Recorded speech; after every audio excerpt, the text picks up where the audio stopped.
नमस्कार। स्वागत है आपका Shankar IAS academy Delhi branch में। It is an end to end solution to all your academic needs. इस मॉड्यूल में हम करंट अफेयर्स डिस्कस करते हैं, डेली एनालिसिस करते हैं और प्रीलिम्स फोकस टॉपिक्स को भी देखते हैं। तो चलिए स्टार्ट करते हैं। अगर आपको ये सब मॉड्यूल्स पसंद आ रहे हैं जो हम करंट अफेयर का आपके लिए लेके आए हैं, तो प्लीज लाइक इट।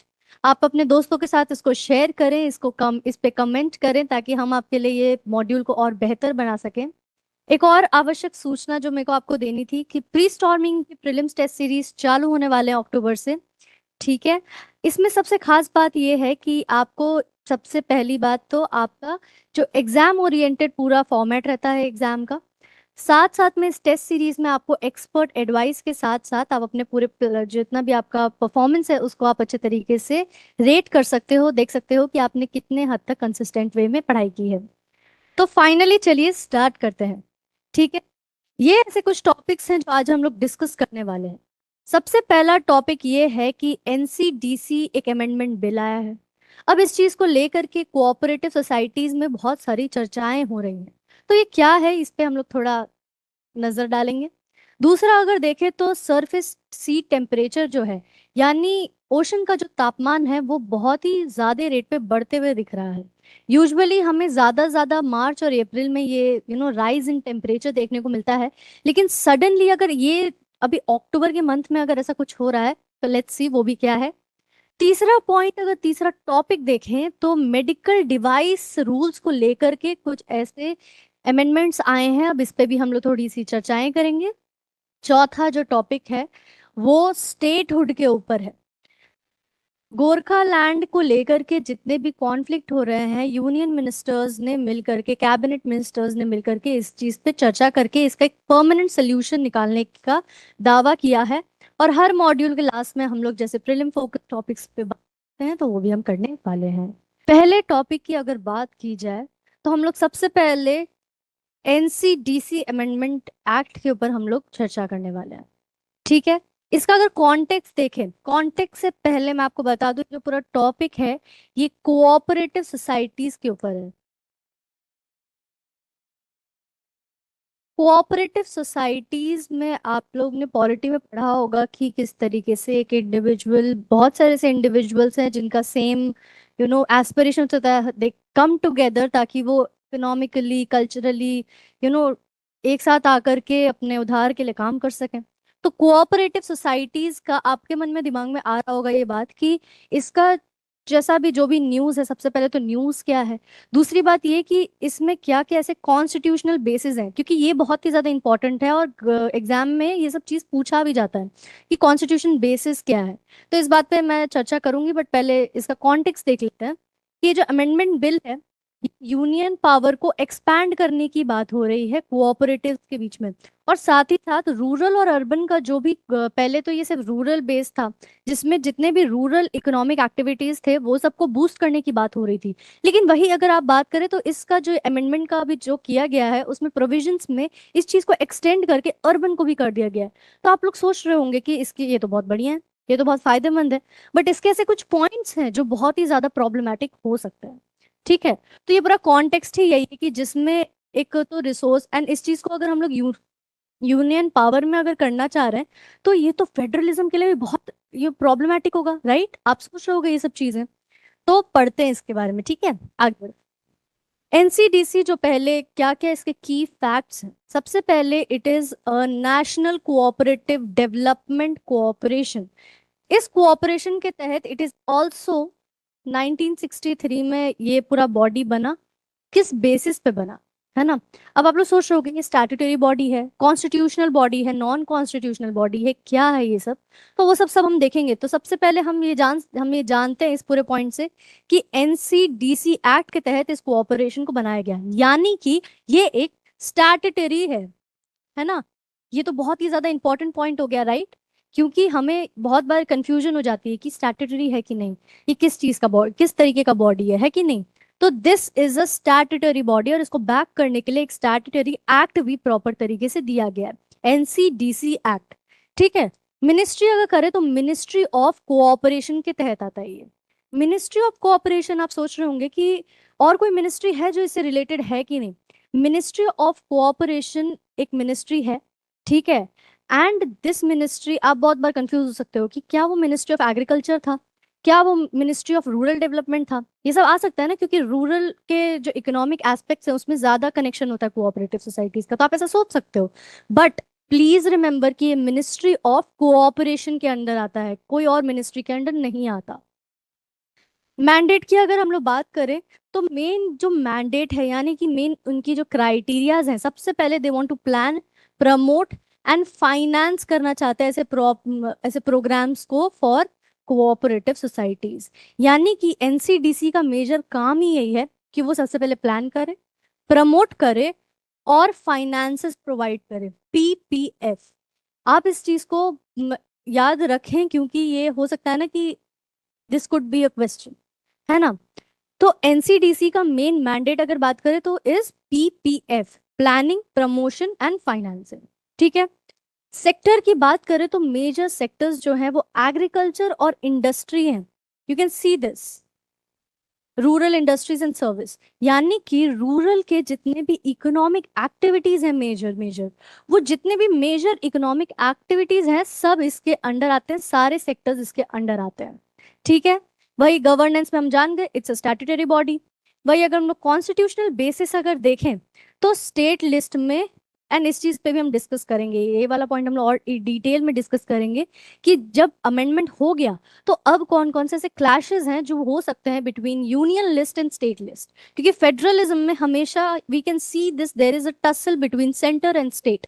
जो सेंटर और स्टेट के बीच में जो टसल चल रहा है, एक ये पॉइंट भी इसमें एमर्ज होके आ सकता है।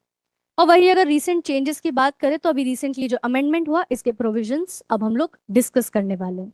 तो पिछले पेज में हम लोग ने पढ़ लिया, पिछले जो पेज था उसमें हमने देखा कि एनसीडीसी मेजरली 1663 में हुआ था, स्टैट्यूटरी बॉडी था। मेन मेन इसके क्राइटेरियाज क्या थे, अब हम लोग देखेंगे कि अमेंडमेंट के तहत क्या क्या ऐसा हुआ। सबसे पहला अमेंडमेंट के तहत ये हुआ कि इसमें आपको एक स्कोप का ना एक्सपेंशन देखने को मिलता है। यानी कि इसका जो फाइनेंशियल और ऑपरेशनल रीच था वो बढ़ते हुए दिखता है, एक ज्यादा ऑटोनॉमी देखने को मिलती है एनसीडीसी बॉडी के तहत। एनसीडीसी जो है वो प्रॉपर तरीके से डायरेक्टली अब एड कर सकता है, यानी फाइनेंशियल एड प्रोवाइड कर सकता है ऐसे इंडस्ट्रीज को, कोऑपरेटिव सोसाइटीज को। एंड ये जो डायरेक्ट एड है, इसमें आप वही ऑटोनॉमी का ही पॉइंट आता है कि एनसीडीसी में एक ऑटोनॉमी देखने को मिल रहा है। ठीक है। इक्विटी रूट की अगर हम बात करें, तो वी कैन सी दिस कि एनसीडीसी इन सोसाइटीज के कितने भी शेयर्स या किसी चीज में अब इंटरवीन भी कर सकता है। यानी कि एनसीडीसी का बहुत ज्यादा इंटरफेरेंस देखने को मिल रहा है। ठीक है। अब इसमें साथ साथ में एक और चीज बहुत जो इम्पोर्टेंट हुई है, वो ये हुआ है कि इसमें अर्बन कवरेज दे दी गई है। अब अर्बन कवरेज में आप सोच रहे होगे कि ऐसे कौन से अलग अलग ऐसे सेगमेंट्स हैं, यानी अर्बन से रिलेटेड जितने भी इंडस्ट्रीज हो गए या अलग अलग चीजें हो गई, अब अर्बन कॉरपोरेट्स को भी इसमें इंक्लूड किया जा रहा है। अगर सेक्टोरियल रीच की बात करें, तो अगेन सेक्टर्स को एक्सपैंड कर दिया गया है, it is not just restricted to rural based economy. और वही लेजिस्लेटिव पाथ की बात करें, तो parliament has now amended this bill and stated um, इसका मेजर स्टेट का इसका मेजर एम यही है कि 1962 में जो फ्रेमवर्क बनाया गया था उसको मॉडर्नाइज करना, और जो अभी जितने भी एस्पिरेशंस चेंज हो रहे हैं उन सब के तहत उस चीज को भी चेंज करना। ठीक है। तो ये अमेंडमेंट का मेजर मेजर पॉइंट्स है जो आपके दिमाग में होना चाहिए, इसलिए मैं थोड़ा सा टाइम इस पे ले रही हूँ। ठीक है। कि क्या क्या ऐसे चेंजेस आए। अब जो किसान मोर्चा है, उनको उन्होंने लेकर के कुछ ऐसे कंसर्न्स बताए हैं। सबसे पहला कंसर्न्स तो ये कि जैसे हम लोग देख रहे हैं कि यूनियन यानी सेंट्रलाइज हमें बहुत ज्यादा देखने को मिल रहा है, यूनियन का पावर यहाँ पे बढ़ता हुआ दिख रहा है, और स्टेट का जो उतना पावर है उसमें कोई ऐसा चेंजेस नहीं दिख रहा। तो इस वजह से आप जान सकते हो कि फेडरलिज्म पे बहुत बड़ा असर पड़ सकता है। ठीक है। वही बात अगर हम लोग दूसरे चीजों की करें, तो जो ऑटोनॉमी है, प्रॉपरली जो स्टेट की ऑटोनॉमी है, एंड जो आईसीए को तहत, जैसे हमने देखा कि जो एनसीडीसी है वो प्रॉपर तरीके से एड भी कर रहा है, प्रॉपर तरीके से फाइनेंशियल एड प्रोवाइड कर रहा है, और साथ साथ इंटरवीनिंग भी एनसीडीसी का बढ़ता हुआ दिख रहा है। तो वो जो ऑटोनॉमी है जो हम लोग देख रहे हैं कोऑपरेटिव सोसाइटी की, वो भी कम होते हुए दिख रही है। राइट, आपको भी पसंद नहीं आएगा, आपके पर्सनल मैटर्स में कोई बहुत ज्यादा इंटरफेयर करने लगेगा, तो वो ये पॉइंट है। राइट, आगे बढ़ते हैं तो यूनियन और स्टेट के बीच में यूनियन का पावर ज्यादा बढ़ते हुए दिख रहा है, यानी सेंट्रलाइज्ड होते हुए दिख रहा है। और चूंकि अर्बन जितने भी सेक्टर्स को ऐड किया गया है, और अर्बन में जो एक एक्सपेंशन ऑफ द सेक्टर्स हमें देखने को मिल रहा है, तो उस वजह से भी हम लोग देख सकते हैं कि एक कॉरपोरेट टिल्ट है। यानी कि अब अर्बन में बेसिकली क्या होगा, मान लो कि देर इज वन एरिया, मान लो there is one area, this is rural, this is urban. Urban is already having enough infrastructure है। रूरल के पास ऐसे कुछ कुछ ऐसे कोऑपरेटिव सोसाइटीज हैं जो इन्होंने फॉर्म करा है, एंड जिनके वजह से एनसीडीसी इनको प्रोवाइड करता था। अब इस वजह से क्या होगा कि now this amendment has made कि जैसे अगर this is like one resources, ठीक है, एक पूरा रिसोर्सेस पहले रूरल को जा रहा था, अब अमेंडमेंट के बाद क्या होगा कि ये आधे आधे में बढ़ जाएगा, आधा जाएगा रूरल में, आधा जाएगा अर्बन में। अब ये जो कम हो रहा है रिसोर्सेस, तो ये जो रिसोर्स डाइवर्सिफिकेशन हो रहा है, इस वजह से भी एक कुछ प्रॉब्लम्स हमें देखने को मिल सकती है, क्योंकि रूरल डेवलपमेंट थोड़ा सा धीरे धीरे होता है, एंड अर्बन ऑलरेडी बहुत ज्यादा एडवांस्ड है।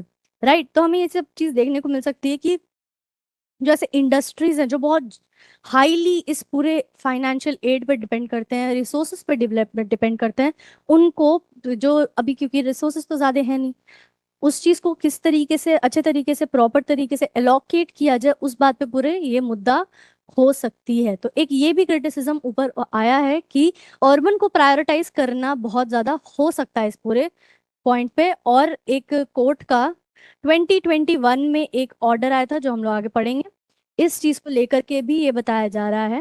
पहले पढ़ लेते हैं इस पूरे केस को, फिर हम लोग बाद में चर्चा करेंगे कि ये पॉइंट क्या है। Now this is the case. अब इस केस में बेसिकली क्या हुआ, this is the name of the case. इस केस में बेसिकली क्या हुआ कि इसमें पहली बात तो ये बताया गया, जो कॉन्स्टिट्यूशनल अमेंडमेंट था 93rd, I guess 93rd, sorry 97th constitutional amendment जो था, वो बेसिकली 2011, वो बेसिकली जो ऐड किया गया था पार्ट 9B में, वो बेसिकली उसको खारिज करते हुए कहा गया, इसको चैलेंज किया गया और इसको कहीं ना कहीं स्ट्रक डाउन कर दिया गया, ये कहते हुए कि ये प्रॉपर 50%, आपको पता होगा कि आर्टिकल 368 जो कि एक्चुअली में अमेंडमेंट है, अमेंडमेंट का जो वो पूरा आर्टिकल है, उसमें एक ये भी है कि 50% स्टेट रैटिफिकेशन चाहिए अगर फेडरल कोई भी प्रोविजन को आप अमेंड करना चाह रहे हो। तो वो जो पूरा रैटिफिकेशन है वो प्रॉपर तरीके से मीट ना होने की वजह से उसको स्ट्रक डाउन कर दिया गया, और ये कहा गया कि कोऑपरेटिव सोसाइटीज जो हैं उनका इलेक्शन को लेकर के या जितने भी ऐसे प्रोविजंस है वो सारे को लेकर के स्टेट्स की मंजूरी होनी बहुत जरूरी है, क्योंकि कोऑपरेटिव सोसाइटीज जो है वो कहीं ना कहीं एक स्टेट सब्जेक्ट है ना। तो इस बात पे पूरी वो हुई, एंड जिसमें जो कोर्ट है उन्होंने ये कहा कि जो यूनियन है इसके ऊपर एक लिमिटेड पावर है, सेंटर के ऊपर एक लिमिटेड पावर है, वो ऐसे ही किसी तरीके से कोऑपरेटिव सोसाइटीज को लेकर के जितने भी प्रोविजंस हैं वो स्टेट गवर्नमेंट से सरपास नहीं कर सकता।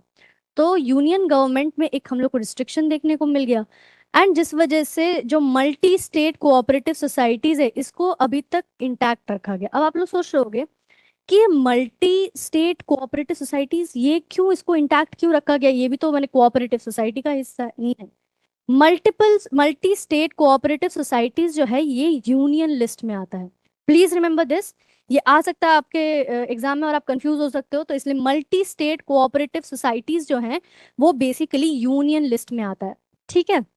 एंड आप देख सकते हो किस तरीके से रैटिफिकेशन ना होने की वजह से क्या क्या दिक्कतें आई। और अब जब ये अमेंडमेंट आया जिसमें यूनियन का पावर बहुत ज्यादा इमर्ज होते हुए आया है, तो ये कहीं ना कहीं जो फेडरल प्रोविजन था कोऑपरेटिव सोसाइटी का उसको थोड़ा सा खारिज करते हुए दिख रहा है।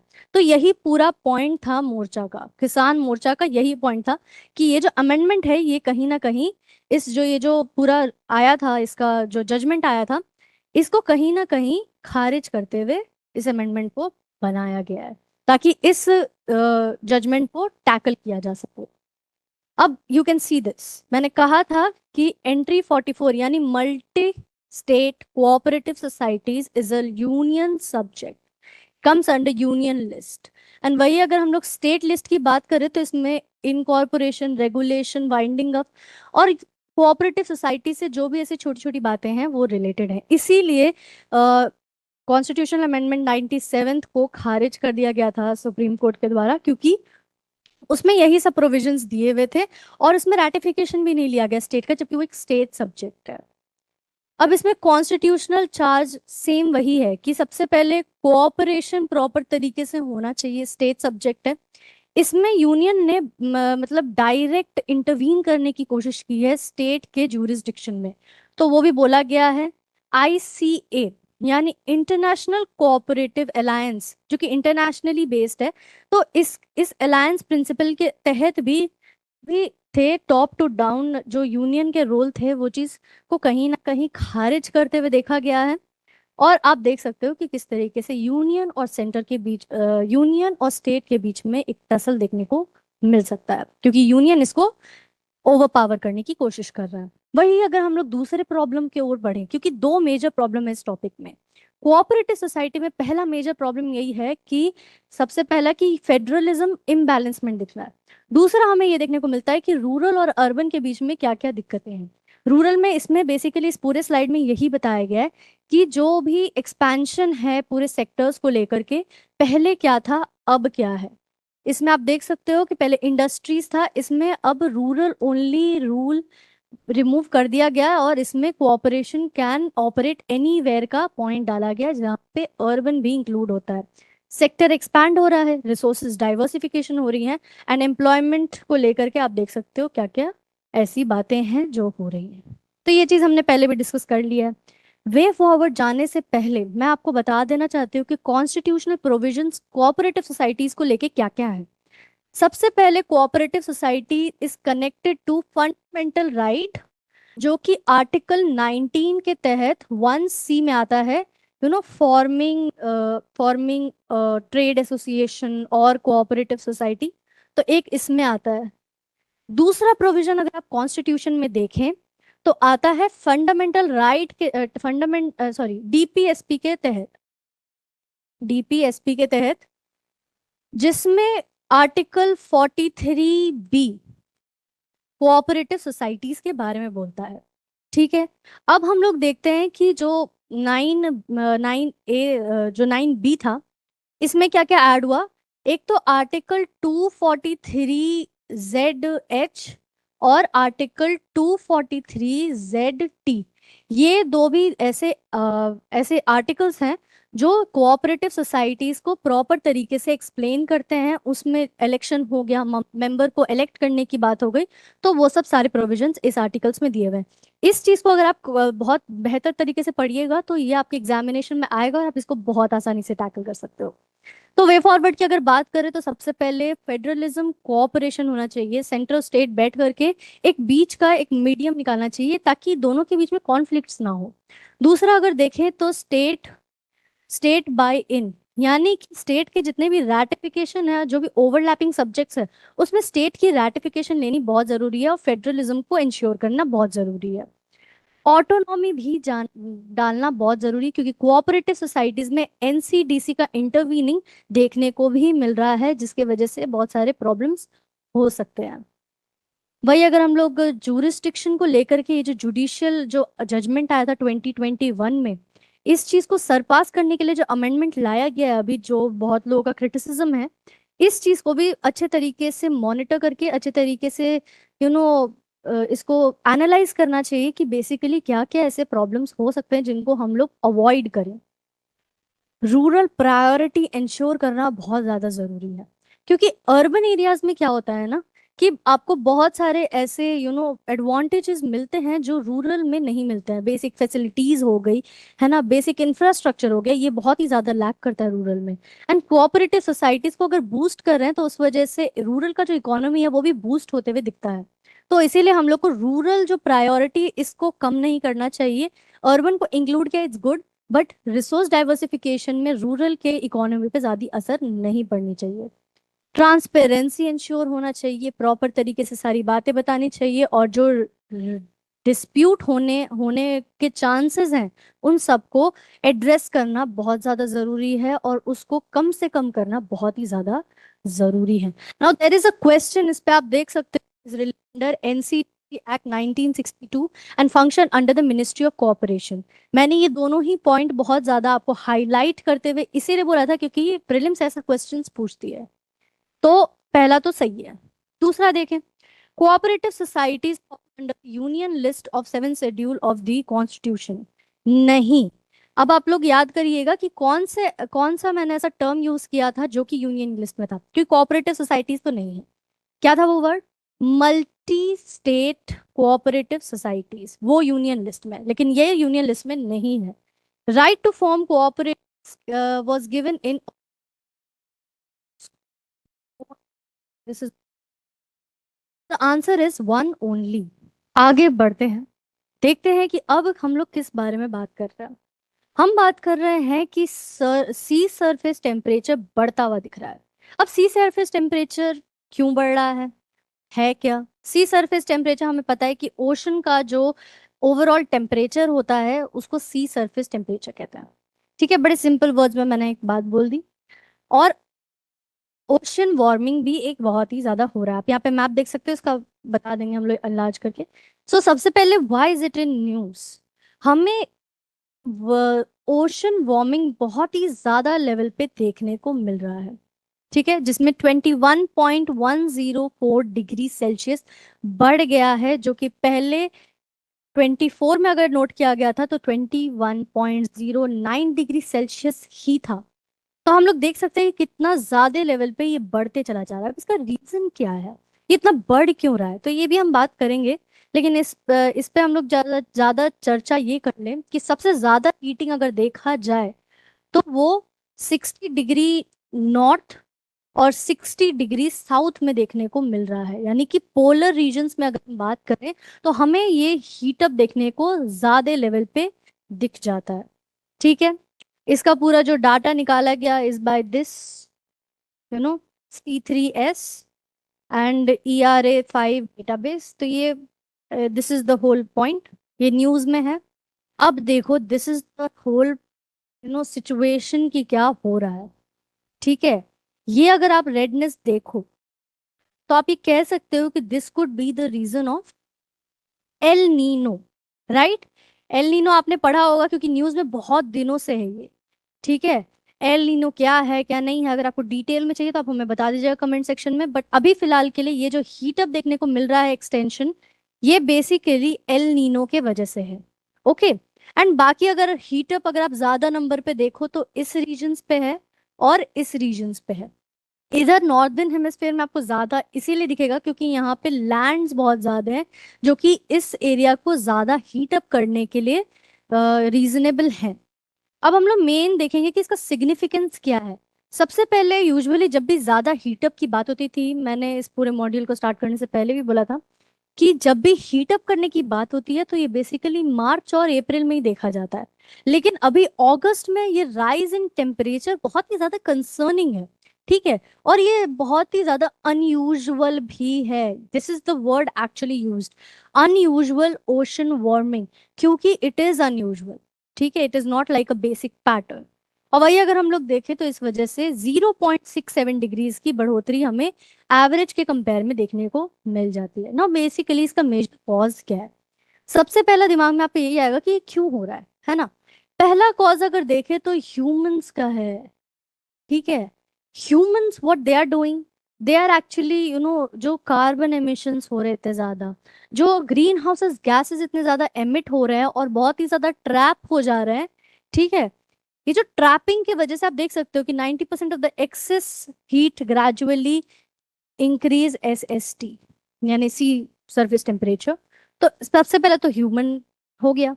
दूसरा हो गया एल नीनो। ठीक है, ये ऑस्ट्रेलिया हो गया, ये साउथ अफ्रीका हो गया, और इधर जो पूरा एक एक्सटेंशन है, this is El Nino. El Nino भी बहुत ही ज्यादा इफेक्ट क्रिएट कर रहा है क्योंकि ईस्टर्न पैसिफिक ओशन में ये बहुत ही ज्यादा हीट उत्पन्न कर रहा है, जिसकी वजह से हो क्या रहा है कि जो सी सरफेस टेम्परेचर है वो बहुत ज्यादा हीट अप होते हुए दिख जा रहा है। एंड अप वेलिंग डाउन वेलिंग भी बहुत ही ज्यादा इस चीज के कैरेक्टरिस्टिक में है। इसीलिए हम देख सकते हैं कि एक वार्मिंग इफेक्ट मिल रहा है। अब इसके अगर मेजर इम्पैक्ट्स देखें तो ये दो मेन रीजन थे कि क्यों ऐसा हो रहा है। अब अगर आप सोचो कि इसका मेन रीजंस, इसके मेन इम्पैक्ट्स क्या हो सकते हैं, कि इसका क्या रेपरकशंस क्या हो सकता है। सबसे पहले हम जानते हैं कि अगर कोई भी ओशनिक बॉडी है या कोई मैरीटाइम इकोसिस्टम है, उस पे सबसे पहले असर पड़ेगा। सबसे पहले असर पड़ेगा। एंड आप लोग ने एनवायरनमेंट में पढ़ा भी होगा कि कोरल ब्लीचिंग बहुत ही ज्यादा मेजर प्रॉब्लम है। अगर थोड़ा सा भी टेम्परेचर बढ़ जाता है वाटर का, ओशन का, तो कोरल ब्लीचिंग हो गया। सी ग्रास के जो इकोसिस्टम में उसमें घाटा होता है। अब आप खुद सोचो, सी ग्रास के अगर इसमें घटेगा तो जो एनिमल सी ग्रास को एज अ फूड हैबिट लेते हैं, उनके पॉपुलेशन में भी आपको एक डाउनफॉल देखने को मिलेगा। अब इनके फॉल देखने को मिलेगा, तो जो एक्चुअली में प्रेडिटर्स है जो ये सब एनिमल्स को खाते हैं, जो सी ग्रासेस को खाते हैं, तो ये जो पूरा फूड चेन है इसमें एक डिसरप्शन हमें देखने को मिल जाएगा। अगर हम लोग क्लाइमेट सिस्टम की बात करें तो वार्म ओशन की वजह से थर्मल एक्सपेंशन होगा। हम जानते हैं जब भी कोई भी बेसिक साइंस में पढ़ा है कि when ever there is a solid thing and उस पर अगर हीट प्रोवाइड करे तो उसका पार्टिकल्स एक्सपैंड होने लगता है, वो लिक्विड फॉर्म में बन जाता है और फिर और ज्यादा एक्सपैंड होकर के गैसियस फॉर्म में। तो वैसे ही थर्मल एक्सपेंशन देखने को मिल रहा है। ये थर्मल एक्सपेंशन के वजह से सबसे पहले आप देख सकते हो कि एटमॉस्फेयर में बहुत ज्यादा लेवल पे इवापोरेशन होने लगेगा। इवापोरेशन ज्यादा होने लगेगा तो उस वजह से आप जान सकते हो कि रेनफॉल भी उतना ज्यादा वजह से हो सकता है। एक और पहलू हो सकता है इस चीज का कि जब थर्मल एक्सपेंशन हो रहा है तो बहुत सारे ऐसे लैंड हैं जो कि पानी में जाके सिमर्ज हो सकते हैं। ठीक है। कार्बन साइकिल की अगर बात करें तो वार्म ओशन जो है वो CO2 जो एमिट हो रहे हैं उनको कम लेवल पे एब्जॉर्ब कर पाता है, जिस वजह से जो कार्बन सिंक है वो हो नहीं पाता। कार्बन एमिशन जो हो रहा है वो ज्यादा एमिट तो नहीं हो रहा, लेकिन कार्बन सिंक ज्यादा देखने को नहीं मिलता। Now there is one question regarding to this whole topic से रिलेटेड है। देखिए, tribute to sea level rise through thermal expansion of sea water. Okay. Yes, it can increase atmospheric moisture and potential intensify heavy rainfall and tropical storms. Generally become at absorbing atmospheric CO2. तो last वाला जो है it's wrong because warm ocean are tend to absorb less CO2, not more. ठीक है, तो ये पूरा point गलत हो जाता है। तो आंसर इज वन एंड। आगे बढ़ते हुए देखते हैं कि अब ये मेडिकल डिवाइस रूल क्या है, 2017, और इस पे अभी क्यों चर्चा किए जा रही है। तो सबसे पहले यूनियन हेल्थ मिनिस्टर ने प्रपोज किया है कि कुछ हमें अमेंडमेंट इस रूल्स में करनी जरूरी है, ताकि सबसे ज्यादा फायदा ये हो सके कि जो बिजनेस हो रहा है, मैन्युफैक्चरिंग हो रही है, वो बहुत आसानी से ट्रांसफर हो सके टू द एक्चुअल हॉस्पिटल या जो भी स्मॉल फैसिलिटीज है उन पे। लेकिन इसके और भी दो तीन पहलुएं हैं, है ना। Repeat duplication, standardise regulatory and क्या क्या और भी, faster access of medical devices. अब आप सोच रहे होगे कि मेडिकल डिवाइसेस रूल बेसिकली ये है क्या। मेडिकल डिवाइसेस रूल अगर बात की जाए तो ये these are some of the rules जिसमें, जैसे मान लीजिए there is one manufacturer. Okay. Manufacturer है and there are 2 to 3 hospitals. ठीक है। ये मैन्युफैक्चरर बेसिकली मेडिकल डिवाइसेस को या तो मैन्युफैक्चर करता है, या फिर ऐसे कुछ you can also say that these are some of the other aspects जो कि सेकेंड हैंड डिवाइसेस भी प्रोवाइड करते हैं, या फिर इंटरनेशनली प्रोवाइड हो रहा है वो डिवाइसेस। तो ये जितने भी हैं डिवाइसेस को, मेडिकल डिवाइसेस को लेकर के जितना भी पूरा एक्सचेंज है from the manufacturer to the users and eventually to the patients. तो ये जो पूरा है इस चीज के लिए एक गाइडलाइंस तो जरूरी है, क्योंकि ये तो बहुत ही एकदम बैठा हुआ सिस्टम है। तो इसके लिए हम लोग कुछ रूल्स हो गए, गाइडलाइंस हो गए, तो उस चीज को लेकर के मेडिकल डिवाइसेस रूल्स हैं। तो we can see this and इस अमेंडमेंट के तहत और क्या क्या हो सकता है, तो उस पर हम लोग एक डिटेल में बात करते हैं। सबसे पहले इस पूरे रूल के 44 नंबर पे आउटसोर्स स्टेरिलाइजेशन की जब बात हो रही है, तो इसमें पहले क्या होता था कि मैन्युफैक्चरर के पास अगर ऑलरेडी एक लाइसेंस है टू मैन्युफैक्चर, उसको आउटसोर्स स्टेरिलाइजेशन के लिए भी अलग से लाइसेंस लगता था। लेकिन अब इस अमेंडमेंट के बाद क्या होगा कि एक अगर लाइसेंस ऑलरेडी है मैन्युफैक्चरर के पास, तो एक और लाइसेंस इशू करने की, ताकि लोन मिल सके या फिर ट्रांसफर करा जा सके स्टेरिलाइजेशन को लेकर के, जो भी जितने भी और एक्स्ट्रा लाइसेंसेस हैं उन सबको कैंसिल करके एक लाइसेंस बनाया जाए जो एक मैन्युफैक्चरर के पास है।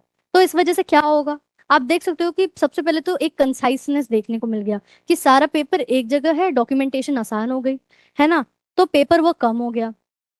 अगर हम लोग कंप्लायंस कॉस्ट देखें, यानी कि एक लाइसेंस बनाने में या दो लाइसेंस बनाने में जितने भी कॉस्ट लगते थे वो कम हो जाएंगे अब, है कि नहीं। और वही अगर रिमूव्स डुप्लीकेट्स, जैसे हो सकता है कि एक लाइसेंस दो बार इशू हो गया, अब इतना सारे पेपर वर्क्स को कंसाइज वे में लाना बहुत ज्यादा डिफिकल्ट होता था। अब जब एक लाइसेंस बनाया जाएगा तो उस वजह से ये भी कंसाइजनेस और ड्यूप्लीकेशन को देखने को रिड्यू इसमें हम लोग को फायदा मिलता है। ठीक है। हेल्प स्मॉलर मैन्युफैक्चरर, अब ऐसा भी तो होता है ना कि बड़े बड़े मैन्युफैक्चरर में भी ये कंप्लायंस कॉस्ट को ना अफोर्ड कर सकते हैं, but what about the small manufacturers जो एक्चुअली में अपने बिजनेस को एक्सपैंड करने की कोशिश कर रहे हैं, तो वो तो कहीं ना कहीं कंप्लायंस कॉस्ट की वजह से उसके बोझ तले दब जाते हैं। तो उनके लिए भी ये बहुत ज्यादा बेनिफिशियल है। ठीक है। अगर हम लोग ट्रेसेबिलिटी रिटेन की बात करें, यानी कि ये जो पूरा डिवाइस है ये कहाँ कहाँ से कौन से जगह पे यूज हुआ है। जैसे for example there is one big hospital, there is नहीं, there is one small hospital, there is one big hospital and there is one manufacturer. अब फॉर एग्जाम्पल स्मॉल मैन्युफैक्चरर ने एक कुछ ऐसे डिवाइसेस खरीदे एंड उनको ठीक ठीक लगा एंड फिर उन्होंने उसको रीसेल कर दिया बिग मैन्युफैक्चरर को, तो ये क्या हो गया, सेकेंड हैंड हो गया। तो ये जो पूरा ट्रेसेबिलिटी था, ये जो पूरा कहाँ कहाँ ये डिवाइस गया और कहाँ कहाँ यूज हुआ, इसी को ट्रेसेबिली रिटेन्ड कहते हैं। ठीक है। तो यही ट्रेसेबल को लेकर के बहुत सारी चर्चाएं होने लग गई कि जब एक लाइसेंस है तो ये जो ट्रेसेबिलिटी है इसको कैसे इंश्योर किया जाएगा, है ना। तो इसी पे इस रूल के अमेंडमेंट में ये भी कहा गया कि ये जो ट्रेसेबिलिटी का इशू है ये ऑलरेडी मैंने कोई इशू नहीं है, ये जो ट्रेसेबिलिटी जितने भी स्टेप्स हैं ये ऑलरेडी हमें एक डेटा में पता चल जाएंगे, है ना। अगर लाइसेंसिंग कम हो रही है इसका ये मतलब नहीं है, you can see this, the relaxation of licensing requirement does not merely removal of traceability requirements, यानी कि लाइसेंसिंग अगर एक से दो या दो से एक होते चला जा रहा है तो उस हद में साथ साथ में ट्रेसेबिलिटी का जो भी रिक्वायरमेंट है वो कम नहीं होगा, क्योंकि traceability is directly link to the quality of the device and hence किस तरीके से वो यूज होगा, कितना ज्यादा सही है वो पेशेंट के लिए। तो इसीलिए वो पॉइंट भी हो गया। अब अगर हम लोग यूरोपियन यूनियन की बात करें तो उन्होंने ऐसे एक स्ट्रिक्ट रेगुलेशंस डाल दिए हैं जिसमें ऐसे रिकॉग्नाइज्ड स्टिंजेंट, यानी कि जो भी रेगुलेशन ज्यूरिसडिक्शन है उसको, एंड जितना भी अगर इन लोग को रेगुलेट करना या चेक करना कि ये डिवाइस कितने सालों तक चला, इसका क्या फीसिबिलिटी है, क्या ये ठीक है कि नहीं यूज करने के लिए, तो वो सबको लेकर के एक स्ट्रिक्ट रेगुलेशन बनाया गया जिसमें ऐसे ज्यूरिसडिक्शन के अगर देखा जाए तो ऐसे कुछ कंट्रीज हैं। अब ये हम लोग क्यों पढ़ रहे हैं, आपके दिमाग में आ रहा होगा। ये हम लोग इसलिए पढ़ रहे हैं क्योंकि US, UK, Australia, Canada, Japan, ये सब जो कंट्रीज है, अब इंडिया जब भी इनसे कोई भी डिवाइस एक्सपोर्ट सॉरी कोई भी डिवाइस इंपोर्ट करेगा तो ज्यादा टाइम क्लिनिकल इन्वेस्टिगेशन को देने की अब जरूरत नहीं है, क्योंकि ऑलरेडी इन्होंने मतलब ये जो जूरिस्डिक्शन है they have strict regulation, and जिस वजह से जो डिवाइस है उसका जो फीसिबिलिटी है वो बढ़ जाता है। इसलिए इंडिया को ज्यादा इसमें टाइम वेस्ट करने की जरूरत नहीं पड़ेगी क्लिनिकल इन्वेस्टिगेशन करने के लिए। तो ये चीज इसीलिए हम लोग पढ़ रहे हैं कि इंडिया को कैसे ये अफेक्ट कर रहा है। ठीक है। What is predicate device. अब होता क्या है कि एक पुराना डिवाइस ऑलरेडी है, एक एग्जिस्टिंग मेडिकल डिवाइस है, और एक न्यू डिवाइस जैसे खरीदा गया, तो उन दोनों को कंपेयर किया गया कि किस कैसे वो रेगुलेटरी पर्पसेस के लिए उसको अच्छे तरीके से कंपेयर किया गया कि क्या हो रहा है क्या नहीं हो रहा है ना। अब इंडिया के साथ क्या है कि इस अमेंडमेंट के तहत specially concern devices without these ये प्रॉपरली ये पूरा प्रोसेस ऑफ कंपेयरिंग, ये चीज पहले नहीं होती थी, अमेंडमेंट के बाद इसको स्पेसिफाई कर दिया गया है। ठीक है। Approve by recognised this regulation, जिनका भी जूरिस्डिक्शन ऐसा जैसा हमने पढ़ा था ना, ईयू, यूएसए, यूके, ये सब कंट्रीज, जापान, तो ये सब कंट्रीज का जैसे रेगुलेशन स्ट्रॉन्ग है तो हमें क्लिनिकली इसको इन्वेस्टिगेट करने की जरूरत नहीं है, और इंडियन मार्केट्स में वो सब डिवाइसेस का एक्सेसिबिलिटी बहुत ही ज्यादा बढ़ जाएगा इस पूरे अमेंडमेंट के थ्रू। नाउ इस अमेंडमेंट के थ्रू बेसिकली कन्वर्जन्स क्या हो रहे हैं, यानी क्या क्या फायदे हो रहे हैं। सबसे पहले इंटरनेशनल रेगुलेशन जितने भी हैं मेडिकल डिवाइसेस को लेकर के, उन सबका एक कन्वर्जेंस देखने को मिल रहा है। दो तीन ऐसे रेगुलेशन ने साथ में मिला दिया एंड वो बहुत ज्यादा इफेक्टिवली काम कर रहा है। वही अगर हम लोग दूसरी बात करें तो हम लोग ये भी देख सकते हैं कि जो मार्केट एक्सेस है, इंडिया का जो मार्केट एक्सेस है फॉर दीज प्रोडक्ट्स, जिसमें स्ट्रॉन्ग रेगुलेशंस डाले गए, तो उस वजह से क्या होता है कि जो मार्केट एक्सेस है वो बहुत ही ज्यादा आसान हो जाता है इंडिया के लिए। एंड साथ ही साथ अगर आप लोकल मैन्युफैक्चरर्स की देखो, तो एक लाइसेंस दो लाइसेंस के जो पचड़े में जो पड़ रहे थे वो भी कम हो गया। अब एक लाइसेंस है तो आसानी से वो लोग मार्केट में अपने डिवाइसेस को लॉन्च कर सकते हैं, ज्यादा पेपर वर्क नहीं करने पड़ेंगे, कंप्लायंस फीस देने की भी जरूरत नहीं है। तीसरा अगर देखें तो न्यू मेडिकल टेक्नोलॉजीज को बूस्ट करने में भी ये अमेंडमेंट का बहुत बड़ा हाथ है, हो सकता है ना। आप देख सकते हो किस तरीके से रेगुलेशन कम हो गया, ज्यादा से ज्यादा कंप्लायंस कॉस्ट कम हो गया, न्यू न्यू जो जितने भी मेडिकल टेक्नोलॉजीज हैं वो बहुत आसानी से ट्रांसफर हो गए इंटरनेशनली या फिर इंडिजिनियसली, है ना। And competitiveness of India's medical device industry को भी इंश्योर करता है कि ऐसा नहीं होना चाहिए कि जितने भी स्मॉल मैन्युफैक्चरर्स हैं उनके लिए वो डिसएडवांटेज एडवांटेज में काम करें, है कि नहीं। तो वो डिसएडवांटेज को कम करने के लिए भी वो कॉम्पिटिटिवनेस इंश्योर किया गया। And reduced regulatory time work, जो इतना टाइम लगता था, जैसे एक डॉक्यूमेंट कर लिया, दो लाइसेंसिंग हो गई, फिर ये करना है वो करना, अलग अलग पॉइंट्स हो गए, वो सबको अब एक पॉइंट पे करके खत्म कर दिया, तो एक टाइमलाइन भी बच गया। सो ये सब ऐसे कुछ रेगुलेटरी कन्वर्जेंस है जो बहुत ही ज्यादा फायदेमंद है। अब इंडिया के लिए ये किस तरीके से फायदेमंद है ये देखते हैं। सबसे पहले मेडिकल डिवाइस इंडस्ट्री जो है, अब उनको रेगुलेटरी ईज हो गया, उनके ऊपर ज्यादा ऐसे रेगुलेशंस नहीं डाले गए जिनकी वजह से उनको बहुत सारा पेपर वर्क करना पड़ रहा है। ठीक है, उस वजह से जो इनोवेशन है वो जल्द से जल्द होने लग गया।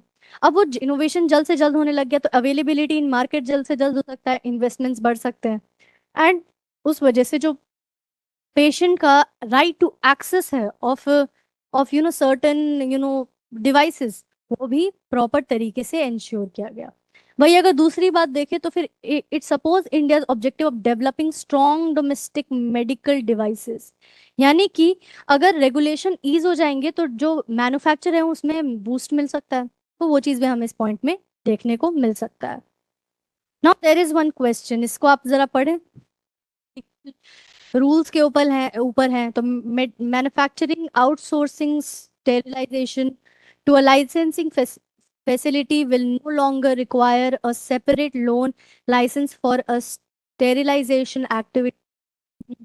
ये सही है, करेक्ट है। The license number of the sterilization facilities will continue to be required on the medical device label. Yes. The EU has been added to a list of strong and strict regulation jurisdiction. ये भी सही है। The amendment completely eliminates clinical investigation requirement for all device approved in the EU. No, it doesn't completely eliminates. तो हमारा answer हो जाएगा 1, 2 and 3। आगे बढ़ते हैं, बात करते हैं गोरखा लैंड को लेकर के, जो स्टेटहुड को लेकर के जो इश्यूज चल रहे हैं उस पे क्या बातें हो रही हैं, क्यों ये फिर से चर्चा में है। तो इसका पूरा एक टाइमलाइन भी हम लोग देखने वाले हैं, इस पूरे मॉड्यूल में हम देखने वाले हैं कि क्या क्या रीजंस हैं और क्या क्या ऐसे हो सकते हैं और गवर्नमेंट क्यों ये नहीं कर रही है और क्यों ये कर सकती है, तो वो सब हम देख सकते हैं। सबसे पहले न्यूज़ की अगर बात करें कि क्यों है करंट अफेयर्स में, तो सेंटर जो है इसने एक like centre has constituted a committee, एक कमिटी ऐसे बनाई गई है ताकि इस जो परमानेंट पॉलिटिकल सोल्यूशन है इस पूरे गोरखा लैंड को लेकर के जो मांग है, ये जो पूरा स्टेटहुड को लेकर के जो मांग है, ये पूरा अगर देखा जाए तो इसका एक परमानेंट पॉलिटिकल सोल्यूशन निकालने की बात हो रही है। ठीक है, अब ये क्यों ऐसे है, क्या हो रहा है ना, इंटरनल सिक्योरिटी से भी रिलेशन हो सकता है इसका, तो हम लोग देख सकते हैं कि क्या क्या रीजन है इसका, हम लोग प्रॉपर मैपिंग भी देखेंगे।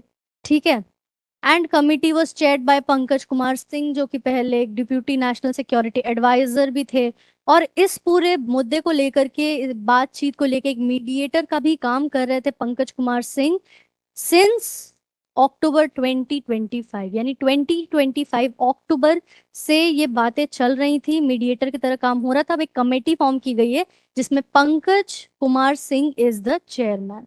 ठीक है, अब इसका जो ड्राफ्ट है, इसमें सबसे पहले एक ड्राफ्ट किया जाएगा एग्रीमेंट, ताकि सारे जितने भी इसके सेगमेंट्स हैं वो सारे इस चीज को लेके एग्री करें और इस चीज को लेके एक परमानेंट सोल्यूशन निकाला जा सके। ठीक है। और जो भी है, ये कॉन्स्टिट्यूशन ऑफ इंडिया के विद इन ही इसका कोई सोल्यूशन निकाला जाए, कुछ अमेंडमेंट नहीं करना चाह रहे हैं, ये पूरे इसमें यही पता चल रहा है। अब गोरखा मूवमेंट जो है 1905, 1907, 1909, ये कुछ ऐसे इयर्स हैं जहां पे ये जो मांग थी गोरखालैंड को लेकर के, इसकी शुरुआत हुई। अब आप सोच रहे होंगे कि कल्चरल लिंग्विस्टिक ये सब शायद से रीजन रहेंगे, तो यस इट इज ट्रू। जो कल्चरल और जो शिफ्ट है, गोरखास वहाँ के लोकल जो वहाँ पे कम्युनिटी रहती है गोरखास, और जो कुछ ऐसे लोग हैं जो नेपाली स्पीकिंग हैं, वो लोग कहीं ना कहीं अपने आप को वेस्ट बंगाल से एसोसिएट, उसके कल्चर से एसोसिएट करते हुए नहीं देखते।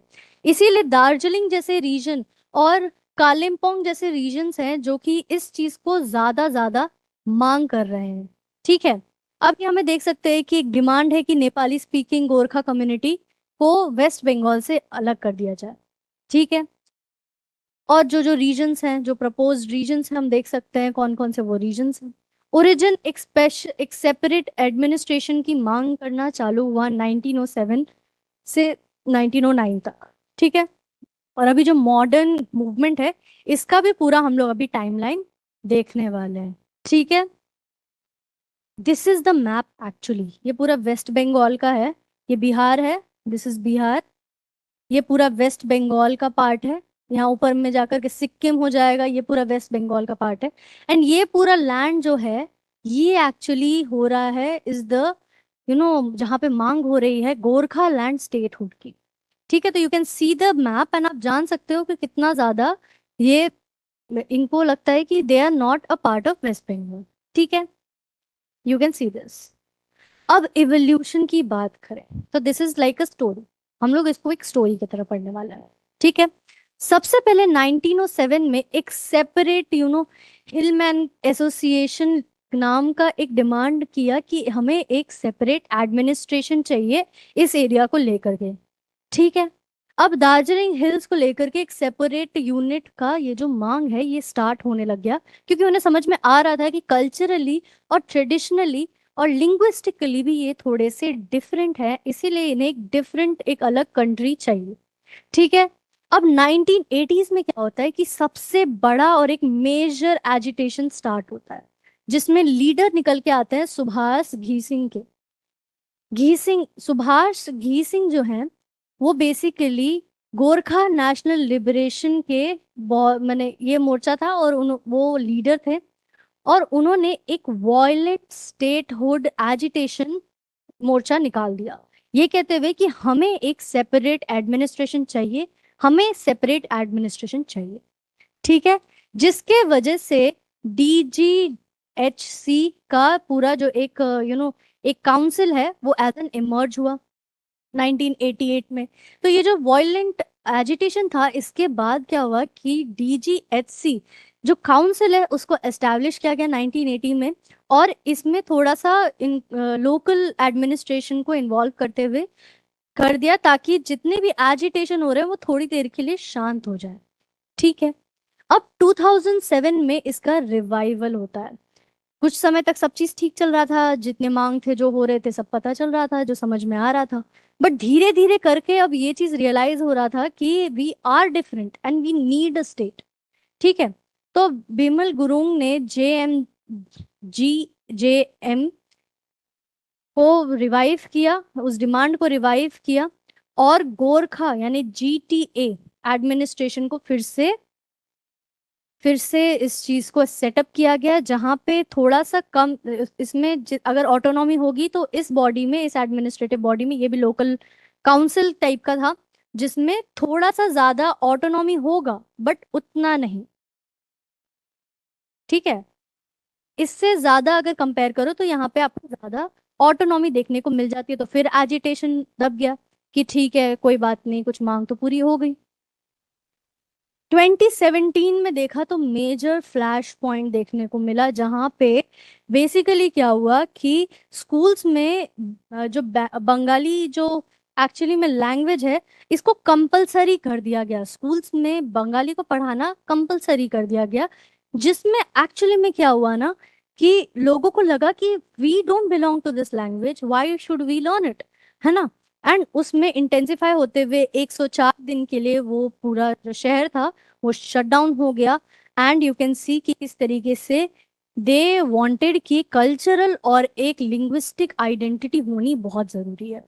अब गवर्नमेंट क्यों इस डिमांड को क्यों ये डिमांड पहली प्लेस पे किया जा रहा है, एज यू कैन सी सबसे पहला रीजन है लिंग्विस्टिक और कल्चरल जो फैक्टर्स होते हैं कि they are Nepali speaking, they are Gorkha community, they don't want to be associated with Bengali speaking community. तो वो जो डिफरेंस है वो हमें देखने को मिल जा रहे थे। तो एक यही चीज है, एंड उनके ऊपर एक unique Himalayan heritage, tradition and social identity का एक they have this as their tradition. दूसरा अगर रीजन देखें तो पॉलिटिकल एंड एडमिनिस्ट्रेटिव ऑटोनॉमी की मांग की जा रही थी, यानी कि जीटीए जो हम लोगों ने पिछले में पढ़ा कि जीटीए का जितना भी लेजिस्लेटिव और जितना भी फाइनेंशियल पावर था, मैंने बताया ना कि ऑटोनॉमी थी, लेकिन उतनी नहीं थी जितना एक्चुअली में एक सेपरेट एडमिनिस्ट्रेशन में होता। तो दैट वाज एक्चुअली द इस चीज की मांग की जा रही है। प्लीज नोट दिस कि दे आर नॉट सेइंग कि हमें एक अलग कंट्री बनानी है, दे आर जस्ट सेइंग कि उन्हें एक अलग अपना एक स्टेट चाहिए। इसमें दोनों में डिफरेंस है, राइट। तो वो चीज हमें देखने को मिल जाता है कि प्रॉपर रिप्रेजेंटेशन नहीं था, स्टेटहुड प्रॉपर तरीके से प्रोवाइड नहीं किया गया था, पावर बहुत ही ज्यादा कम थे। एक reason economic and development grievances. अब दार्जिलिंग जैसे एरिया में you can see that tourism बहुत ज्यादा लेवल पे है ना। एंड इसमें जो लोकल बेनिफिट्स था for tea tourism and other resources, वो लोग बेसिकली क्या होता है ना कि बहुत सारे ऐसे स्टेट्स में होता है कि जैसे एक स्टेट है, there is one very highly developed region and there is one very low developed region. अब इसमें होता क्या है कि इसकी तो गवर्नमेंट एक ही है ना। मान लो कि इस एरिया के थ्रू यू गेट सर्टन, यानी कि मे बी 70, मान लो देर इज वन नंबर कि 70 इसमें आपको रेवेन्यू जनरेट हो रहा है। वही अगर इसमें देखो तो रेवेन्यू जितना जनरेट नहीं होना चाहिए उतना ज्यादा रेवेन्यू खर्चा हो जा रहा है। ठीक है, मान लो ये 40% ही रेवेन्यू जनरेट बने 40 ही जनरेट कर रहा है। यू कैन सी यहाँ पे 70-40 दोनों को ऐड कर दो तो 110। अगर हम लोग फाइनेंशियल अगर पूरे का कलेक्शन देखें तो गवर्नमेंट क्या करेगी कि 100 जितना भी था वो इसी हाईली डेवलप रीजन को फाइनेंस करने में लगा देगा, और जो 10% बचा वो इस रीजन में। तो ये भी बहुत बड़ा एक रीजन है जिसमें they can see unemployment as well, and उन्हें एक इंफ्रास्ट्रक्चरल गैप भी देखने को मिलती है जहाँ पे उन्हें प्रॉपर वे में बजट एलोकेट नहीं हो रहा है। And you can see all these factors. Now article 3, this is very very important. आपकी पॉलिटी का ये बहुत ही ज्यादा इंपॉर्टेंट हिस्सा है और आपको ये पढ़ना भी चाहिए। And there is a question, अगर मैं आपसे पूछूं कि क्या आर्टिकल 368 यानी कि अमेंडमेंट ऑफ द कॉन्स्टिट्यूशन के तहत है, आपके लिए एक होमवर्क है। अगर आपको इसका आंसर पता है तो हमें कमेंट में बताएं। तो article 3 provision for the formation of new states की अगर हम बात करें तो basically formation of there is two major articles जो कि स्टेट रीऑर्गेनाइजेशन को करता है। अगर स्टेट रीऑर्गेनाइजेशन की बात करें तो दो है, एक तो आर्टिकल 2 हो गया, एक आर्टिकल 3 हो गया। आर्टिकल 2 जो है it is related to the admission of new states. I tell you, जैसे ऐसे कुछ जैसे Sikkim is a very good example. जब इंडिया इंडिपेंडेंट हुआ था तब Sikkim was not a part of India, लेकिन लेकिन आफ्टर फ्यू एजिटेशन पहले वो एसोसिएट स्टेट बना, उसके बाद फिर अंत में आर्टिकल 2 के तहत उसको ऐड कर लिया गया, यानी कि एक नया स्टेट था, इंडिया का पार्ट नहीं था और उसको ऐड किया गया इंडिया के टेरिटरी में। लेकिन वही आर्टिकल 3 की बात करें तो यहाँ पे see this word existing state. Existing state के तहत दे आर एक्चुअली नया नया स्टेट्स बन रहा है।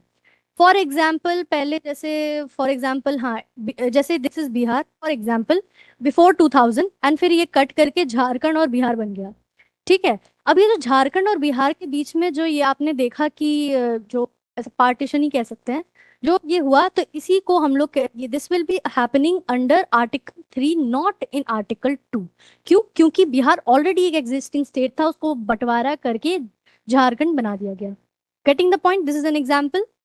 अब आप देख सकते हो कौन कौन सी ऐसी चेंजेस हैं जो इस आर्टिकल के तहत कर सकते हैं। जैसे सबसे पहले इसमें या तो हम लोग बाउंड्री में बढ़ा सकते हैं, घटा सकते हैं, ठीक है, या तो दो स्टेट को मिला दे सकते हैं, एक स्टेट बना लेंगे बड़ा सा, या फिर किसी स्टेट का एरिया जो है उसको इंक्रीज कर देंगे, या फिर किसी एरिया को डिमिनिश कर देंगे, है ना, या फिर कोई बाउंड्री को ऑल्टर कर सकते हैं, या फिर किसी स्टेट के नाम को भी, जैसे इलाहाबाद और प्रयागराज हुआ।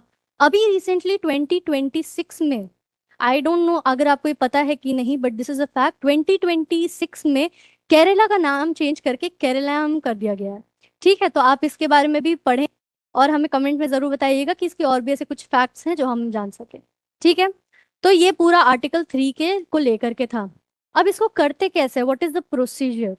मैंने ऑलरेडी आपको होमवर्क दे रखा है, हो सकता है आपका आंसर यही आंसर हो जाए, जो भी है। तो प्रेसिडेंट की अगर बात करें तो प्रेसिडेंट इसको प्रायर रिकमेंडेशन देता है स्टेट से डिस्कस करके। यानी सबसे पहले कोई भी ड्राफ्टिंग ऑफ द बिल हुआ तो प्रेसिडेंट के पास जाएगा और स्टेट लेजिस्लेचर, इस जो भी रिस्पेक्टेड स्टेट है उसकी ओपिनियन ली जाएगी। क्या ये ओपिनियन बाइंडिंग है? तो नहीं, पार्लियामेंट स्टेट का ओपिनियन बाइंडिंग नहीं मानता, और स्टेट का कोई भी व्यू होगा उसको एक्सेप्ट और रिजेक्ट पार्लियामेंट कर सकता है। ठीक है, तो ये भी बहुत ज्यादा इंपॉर्टेंट पॉइंट है और ये इंटरेस्टिंग भी है। ठीक है, तो पार्लियामेंट का ये हो गया। एंड इस ये जो बिल है इसको पास करना होता है दोनों ही हाउस में थ्रू सिंपल मेजोरिटी। अगर आपने पॉलिटी पढ़ी है तो आपको पता होगा 3 टाइप का मेजोरिटीज होता है जब भी अमेंडमेंट की बात होती है। तो वो चीज में एक स्पेशल मेजोरिटी भी आ गया जो कि आर्टिकल 4 से रिलेटेड है। ठीक है, प्रेसिडेंट एसेंट, यानी कि प्रेसिडेंट उसको एसेंट दे देगा तो ये जो नया स्टेट है वो क्रिएट हो जाएगा। ठीक है, अब कंसर्न्स इन रिगार्डिंग स्टेटहुड। अब ये स्टेटहुड क्यों नहीं दिया जा रहा है, क्या प्रॉब्लम आ रही है, क्यों ऐसा हो रहा है? तो सबसे पहला रीजन है security. If you see at our India's map, है ना, अगर आप देखो तो यू कैन सी कि कैसे ये जो पूरा पार्ट है साउथ, सॉरी नॉर्थ ईस्ट का, यू कैन सी दिस कि this is the whole part of you know West Bengal. ठीक है, मैंने ऐसा मोटा मोटी बना दिया है। यू सी दिस कि ये जो पार्ट है ये ऑलरेडी बहुत ही ज्यादा सेंसिटिव जोन है। इंटरनल सिक्योरिटी को लेकर के से ले करके एक्सटर्नल जो भी इनसिक्योरिटीज हैं, जो भी इतना प्रॉब्लम्स है, वो इसी से रिलेटेड है। ठीक है, तो it is actually Siliguri corridor जो कि बहुत ज्यादा इसको इन्फ्रिंज करके ये पूरा जो पार्ट है हमारे हाथों से निकल सकता है। तो इसीलिए इस पार्ट के ऊपर सबसे ज्यादा प्रोटेक्शन डालना बहुत ज्यादा जरूरी है। ये पॉइंट को इसीलिए मैं बहुत ज्यादा डिटेल में बता रही हूँ क्योंकि ये बहुत ज्यादा इंपॉर्टेंट पॉइंट है। ठीक है, दूसरा अगर देखें तो एथनिक टेंशन्स बहुत ज्यादा हैं। मानते हैं कि वेस्ट बंगाल के साथ ये दोनों ही कम्युनिटी ज्यादा सूट नहीं करती है, बट गोरखा और नेपाली स्पीकिंग कम्युनिटी में और प्लेन्स जो भी कम्युनिटीज हैं उसमें भी कॉन्फ्लिक्ट देखने को मिल सकता है, जिसमें अनसर्टिनिटी हो सकती है। और जो हम लोग का जो सिलीगुड़ी कॉरिडोर है वो बहुत ही ज्यादा डेंजर सिचुएशन में आ सकता है। West Bengal Bengal's opposition, West Bengal नहीं चाहता कि ये सेपरेशन हो, और इस वजह से भी कहीं ना कहीं गवर्नमेंट थोड़ी झिझक रही है ये पूरा स्टेटहुड प्रोवाइड करने में। और वही अगर हम लोग इकोनॉमिक वायबिलिटी देख लें तो अलग अलग हो तो जाएंगे, but at the same time economically इतना ज्यादा जनरेशन नहीं है कि एक स्टेट प्रॉपरली उसमें सस्टेन कर सके। तो ये भी एक प्रॉब्लम हमें देखने को मिलता है। ठीक है, और वही अगर हम लोग प्रेसिडेंट की बात करें तो may engage in statehood demand across India. यानी अगर गोरखालैंड को स्टेटहुड मिल जाएगा तो ऐसे बहुत सारे अलग अलग क्षेत्र हैं जिनको हम लोग को स्टेटहुड देना पड़ेगा, इंडिया को स्टेटहुड देना पड़ेगा, जिस वजह से जो बॉर्डर को लेकर के जितने भी टेंशन्स हैं वो और ज्यादा बढ़ सकते हैं, क्योंकि जितना ज्यादा खंडित होगा सेंट्रल का उस पे कमांड उतना ज्यादा कम होते चला जाएगा। Now what are the major solutions जो एक्चुअली में इस चीज को डिस्कस किया जा रहा है? सबसे पहला सोल्यूशन ये है कि स्टेटहुड प्रोवाइड कर देनी चाहिए। ठीक है, स्टेटहुड प्रोवाइड कर दो और जो भी जैसे भी रेपरकशंस होंगे उस हिसाब से उसको हैंडल कर लिया जाएगा। दूसरा एक ऐसा इमर्ज हो रहा है कि एक ऑटोनॉमी काउंसिल को इतना ज्यादा स्ट्रेंथन कर सको, जैसे जीटीए था, है ना। जैसे DGHC था, ये सब जितने भी काउंसिल्स थे, इन सबको और स्ट्रेंथन करके अगर प्रोवाइड किया जा सके तो उनका जितना भी ग्रीवेंसेस है वो कहीं ना कहीं एड्रेस हो सकता है। तीसरा एक हो रहा है कि इसको डिवाइड करके यूनियन टेरिटरी में बना दिया जाए, instead of providing a statehood इसको यूनियन टेरिटरी बना दिया जाए। एक और चीज ये हो सकता है कि कॉन्स्टिट्यूशनल सेफगार्ड जो है ये भी प्रोवाइड कर सकता है, जैसे गोरखा आइडेंटिटी हो गई, इनके लिंग्विस्टिक्स को ऐसा प्रिजर्व कर सकते हैं जिस वजह से ये और ज्यादा प्रोटेक्टेड रहें। ठीक है। और डेवलपमेंट पैकेज तो देखें तो और ज्यादा इंफ्रास्ट्रक्चर हो गया, टूरिज्म हो गया, ये सबको एनहांस करें ताकि जो भी फाइनेंशियल प्रॉब्लम है उसको एड्रेस किया जा सके। Now there is one mains question, take a screenshot and जैसे हर मॉड्यूल के लास्ट में प्रीलिम फोकस टॉपिक्स को देखते हैं, वैसे भी हम लोग फिर से प्रीलिम फोकस टॉपिक्स को देखने वाले हैं। सबसे पहला टॉपिक जो बहुत ही ज्यादा इंपॉर्टेंट है कि इंडिया का फर्स्ट सॉइल टेक्सचर मैप, ये डिजिटल है by the way. Okay.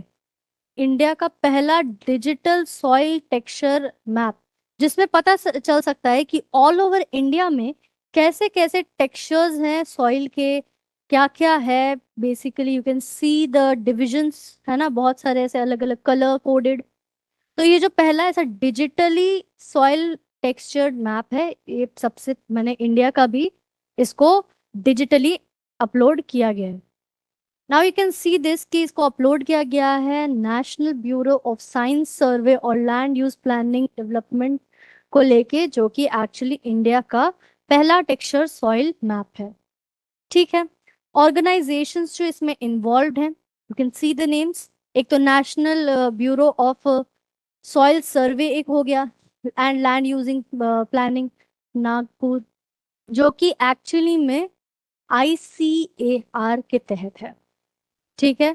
It is actually agriculture research को लेकर के ये पूरा ऑर्गेनाइजेशन है, एंड इसी ऑर्गेनाइजेशन ने digital Indian soil texture map को अपलोड किया है। फीचर्स अगर देखें तो इसमें फील्ड स्टडी हो जाती है कि उस एरिया का सॉइल टेक्सचर कैसा है, ताकि जितने भी जो भी फार्मर्स हैं उनको पता चल सके कि क्या कैसे कैसे उन्हें कौन कौन से क्रॉप ऐसे उगाने चाहिए उस एरिया में, जो कि उन्हीं के प्रोडक्टिविटी को एनहांस करेगा, है ना। तो वो चीज़ हमें देखने को मिल जाती है। रिमोट सेंसिंग हम देख सकते हैं, सैटेलाइट इमेजरी और AI यानी टेक्नोलॉजी को एग्रीकल्चरल रिसर्च में इंटीग्रेट करते हुए ये मैप को बनाया गया है, इसीलिए ये मैप बहुत ज्यादा खास हो जाता है। ठीक है। इसका बेनिफिट्स अगर हम लोग देख सकते हैं, ठीक है, किस तरीके से ये पॉलिसी बनाने में, रीजनल स्पेसिफिक पॉलिसी बनाने में भी हेल्प कर सकता है, लोकल फार्मर्स को बूस्ट दे सकता है, और हम लोग क्रॉप क्रॉप प्लानिंग और लैंड यूज स्ट्रैटेजी को भी एनहांस किया जा सकता है। वही अगर सिग्निफिकेंस की बात करें तो इसमें जो भी जितने भी स्मॉल फार्मर्स हो, कैरेक्टरिस्टिक्स को लेकर के जितने भी क्वेश्चंस हैं जो कि सॉइल से रिलेटेड है, वो सारे इसमें एड्रेस हो सकते हैं। एक और अगर हम लोग नेक्स्ट टॉपिक अगर प्रीलिम्स में देख लें तो नेशनल स्पेस डे 23 अगस्त को मनाया जाता है। क्यों? What is so special about this day? ये आपके माइंड में आया होगा। इसका सबसे खास स्पेशलिटी ही यही है कि चंद्रयान 3 में बेसिकली ये दिस वाज द डेट जब Chandrayaan 3 Vikram lander soft landed near moon south pole. South pole में इंडिया, इसमें इंडिया का क्या स्टैंड है, इंडिया की क्या पोजीशन है? तो इंडिया जो है वो फर्स्ट नेशन हो जाता है जो कि लूनार साउथ पोल पे लैंड किया, और फोर्थ ऐसा हो जाता है globally to achieve soft landing. यानी इंडिया का पहला ये साउथ पोल ऑफ मून को लैंडिंग करते हुए दर्शाता है। और पूरे अगर ग्लोब की बात करें तो ग्लोबली इंडिया चौथे नंबर पे आता है इसको सॉफ्ट लैंड कराने में। ठीक है। इम्पैक्ट हम देख सकते हैं, इसका इम्पैक्ट बहुत ही ज्यादा डिफरेंट डिफरेंट हो सकता है। अभी रिसेंटली नासा ने भी एक इनविटेशन दिया था इंडिया को, आई होप आपको ये बात पता है, एंड ये करंट अफेयर से भी रिलेटेड है। तो मैं एक रिवीजन कराना चाहती हूँ कि नासा ने इंडिया इसरो को इनवाइट किया था, ये कहते हुए कि नॉर्थ पोल में they are sending a research team जिसमें इसरो की भी यू नो कंट्रीब्यूशन एक्सपेक्ट किया जा रहा है। ठीक है, so this is also one of the part of current affairs and आपने ये पूरा करंट अफेयर्स देख लिया। अब hero stone inscription 15th century जो कि संगम डायनेस्टी से संगम पीरियड से एसोसिएटेड है, ये तमिलनाडु में मिला है। ठीक है, अब इसका पूरा डिस्कवरी अगर आप देखो तो एक ब्रिक वॉल है, you can see the picture here. ऐसा एक हीरो स्टोन मिला है। हीरो स्टोन इज बेसिकली ऐसा स्टोन जिसमें इंस्क्रिप्शंस दिए हुए हैं और जो कि हीरोज यानी कि वहाँ के सोल्जर्स या फिर जितने भी ऐसे करेजियस जितने भी लीडर्स थे उन सबको दर्शाते हुए है ना। इफ यू सी दिस तो यू कैन सी कि इसका मेजरमेंट में अगर देखो तो 1 मीटर से लेकर के 0.30 मीटर्स है। एंड इंस्क्रिप्शन जो है वो तमिल ब्रह्मी से वेतेजुथु जैसे स्क्रिप्चर्स में इस चीज में आपको एक ट्रांजिशनल देखने को मिल जाता है। बहुत ही ज्यादा इंपॉर्टेंट पॉइंट है। प्रीलिम्स में ऐसे क्वेश्चंस आ सकते हैं कि जैसे हीरो स्टोन्स अभी रिसेंटली जो पाए गए इस हीरो स्टोन्स का बेसिकली इंस्क्रिप्शंस में क्या लैंग्वेज था, स्क्रिप्ट क्या था, तो इसमें क्या एक ट्रांजिशनल देखा जा रहा है कि नहीं, तो you should remember this. Okay, inscriptions की अगर बात करें तो 4 ऐसे मेजर लाइन थे जो कि एक्चुअली सन ऑफ कारू खान सुलंग को कंट्रीब्यूट उनके मेमोरी को रिस्पेक्ट देने के लिए वो 4 ऐसे इंस्क्रिप्शंस देखे गए थे। कॉन्टेक्स्ट अगर देखा जाए, कॉन्टेक्स्ट बहुत ही ज्यादा इंपॉर्टेंट है कि संगम और जो पोस्ट संगम के जितने भी हीरो स्टोन्स थे they lacked warrior fiction. Similar findings ऐसे और भी ऐसे जगह पे मिले हैं, ऐसे हीरो स्टोन्स जहाँ पे बेसिकली जो वॉरियर डिपिक्शन है उनमें हमें एक लैक यानी कमी देखने को मिली है। तो इस क्वेश्चन को अगर हम देखें तो ये बेसिकली वही सॉइल टेक्सचर के ऊपर है। ठीक है, इसमें national bureau of science survey and land use it has been developed by these, yes correct. It uses field studies, remote sensing, satellite imagery and AI, yes this is also true, ये भी हमने पढ़ा है। It can help in crop selection, land use planning and regional specific agricultural policies, yes. तो ये तीनों ही point सही हो जाते हैं इस चीज को लेके, तो इसका आंसर है 1, 2 and 3। With this, we have come to an end of this module. इस मॉड्यूल से रिलेटेड अगर आपके पास कोई भी क्वेश्चंस है और जितना भी कोई इंफॉर्मेशन है जो आप अगर देना भी चाहते हो तो वो आप हमें कमेंट सेक्शन में बता सकते हो ताकि हम आपको अच्छे तरीके से केटर कर सकें। ठीक है, अब मैं इस मॉड्यूल को खत्म होने से पहले मैं आपको ये बता देना चाहती हूँ कि एस्पिरेंट्स आप जैसे भी अपनी पढ़ाई कर रहे हैं आप उसको कंसिस्टेंट वे में करें, डिस्ट्रैक्शन से दूर रहें, हेल्थ और अपना जितना भी मेंटल हेल्थ हो गया, फिजिकल हेल्थ हो गया, ये सब से बच के रहें। ठीक है, हेल्थ को इंश्योर करें और सब अपने लाइफ में खुश रहे, क्योंकि अगर आप ही खुश नहीं रहेंगे तो आपके आसपास वाले कैसे खुश रहेंगे। It's a stupid logic but okay. I hope आप एकदम हेल्दी रहें and with this I would end this module. Have a nice day, bye bye.